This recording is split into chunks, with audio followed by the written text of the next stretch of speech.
Xabar berganimizdek, 200 ga yaqin tadbirkorlar delegatsiyasi Gonkongda bo'lib turibdi. Tashrif dasturiga ko'ra, O'zbekiston-Gonkong iqtisodiy forumi va Made in Uzbekistan ko'rgazmasi tashkil etildi.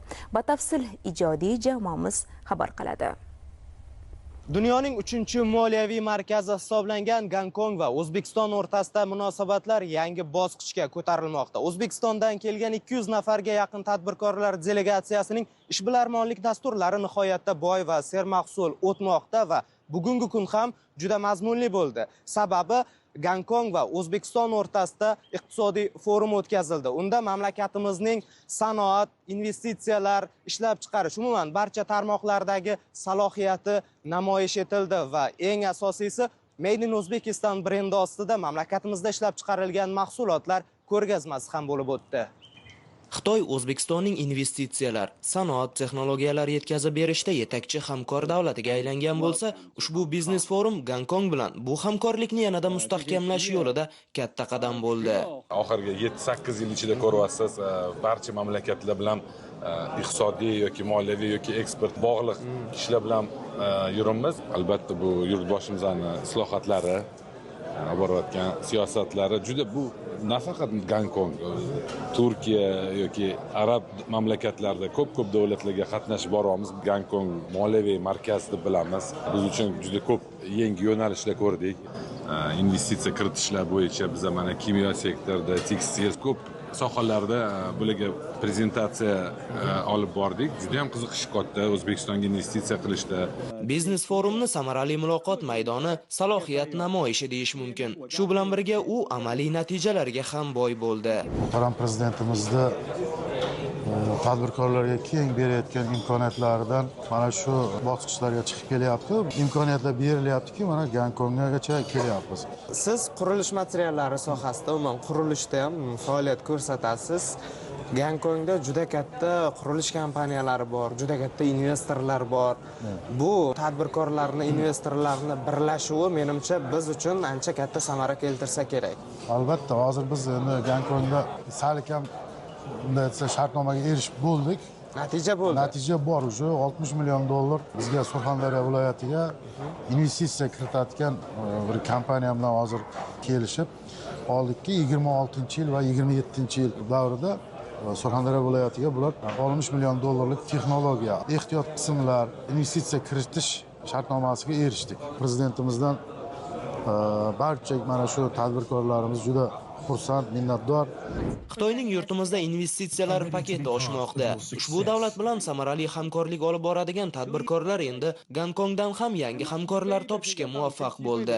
Biz o'zimizga ham yaxshi investorlar topish uchun biznes forumda ishtirok etdik. Biznes forumda o'zimizga yaxshi investorlar topildi. Ulardan bittasi Gonkong China Construction Bank degan kompaniya bor, o'sha moliyalashtiradigan bank. Ular bilan muloqotlarni olib bordik.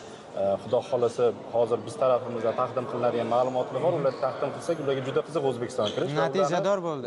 Ularni biz O'zbekistonga chaqiryapmiz. Xudo xolasa ular bajonida O'zbekistonga kelishga tayyor. Prezidentimiz tomonidan topshiriqlar berilib, tadbirkorlarga juda ko'p imkoniyatlar yaratib berilyapti va xudo xolasa 2026-yilda oldimizga qo'ygan maqsadlarimiz biz muhtaram prezidentimizga ham yaqinda yig'ilish bo'lganda ham ma'lumotlarni aytib o'tdik. 100 ming kvadratdan oshiq kvadratlarni o'tgan yil topshirganmiz va bu yil o'ziga 200 ming kvadratli turar va noturar binolarni qurib topshirish niyatdamiz. Hozir biz yana ertaga yana Gonkongdagi, Guanzhoudagi shaharlarida texnikalarni borib ko'rmoqchimiz. Chunki hozir o'tgan safar prezidentimiz imkoniyat berdilar, davlat bojlarini olib tashlash, utilizatsiya yig'imlarini olib tashlash bo'yicha qurilish texnikalarini olib kirish. Shuning uchun biz rejamiz texnikalarni ko'rib kelib O'zbekistonga olib kelishi va yana ham uylarimiz tannarxini tushirish reja qilyapmiz shuning orqasidan. Gonkong shahri o'zbekistonlik va xitoylik tadbirkorlar uchun haqiqiy muloqot maydoniga aylangan.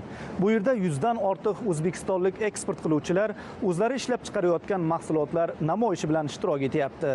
Ko'rgazmada tog' sanoati, mashinasozlik, elektrotexnika, farmatsevtika, tekstil, qishloq xo'jaligi, oziq-ovqat va boshqa turdagi mahsulotlar namoyish etilyapti.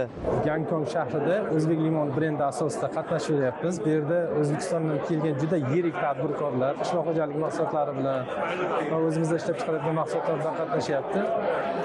xitoyliklarda Gonkong shahrini aholisini o'zbek limoniga bo'lgan qiziqishi juda ham katta. Bizni juda ham xursand qilgan narsalardan yana bittasi aynan Gonkong rahbari o'zimizni o'zbek limonini oldiga to'xtab, limon to'g'risida juda bir ajoyib fikrlarni aytib o'tdi va jam, murabbo, quritilgan har xil bir turlarda qilib kelgandik. Bularda o'sha o'zimizni brendda kelgan o'sha o'zbek limonini quritilganini ham, murabbosini ham, mevasini ham bo'lmasa bitta holat borda, dunyoda Xitoy limon yetishtirish bo'yicha yetakchilardan bittasi hisoblanadi. 3talikda turadi dunyo bo'yicha. Lekin mana shu xalqni ham o'zbek limoniga bo'lgan juda ham qiziqishi katta. Albatta Xudo xolasa bu yerda katta korporatsiyalar bilan, katta kompaniyalar bilan shartnomalarni albatta yo'lga qo'ydik. Ko'rgazma juda ham chiroyli tashkil etilgan. Xitoy sitrus meva yetishtirish bo'yicha ilg'or mamlakatlardan biri. Lekin fikrimcha, mazaliligi bo'yicha O'zbekiston mahsulotlariga aslo gap bo'lishi mumkin emas. Shunday ekan, O'zbekiston mahsulotlari bizning bozorlarimiz rastalariga yanada ko'proq kirib kelishidan biz xursandmiz. Ayni jarayon, aniq natija, ya'ni O'zbekiston va xitoylik zargar kompaniyalari o'rtasida $50 million shartnoma imzolanmoqda.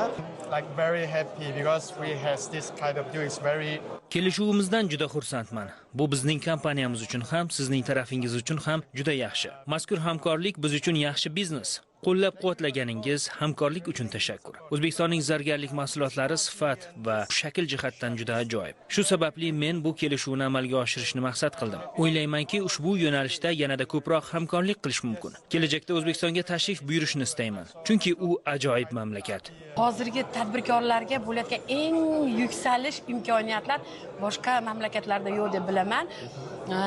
Biz zargarlik bo'yicha keldik va Gonkongdagi zargarlar bilan birgalikda bir-birimizdan tajriba almashyapmiz. Mahsulotlarimizni biz namoyish qildik. Mahsulotlarimizni ko'rib O'zbekistonda oltinini kuchliligini bilishdi bular. Va bizga nima dedi bilasizmi?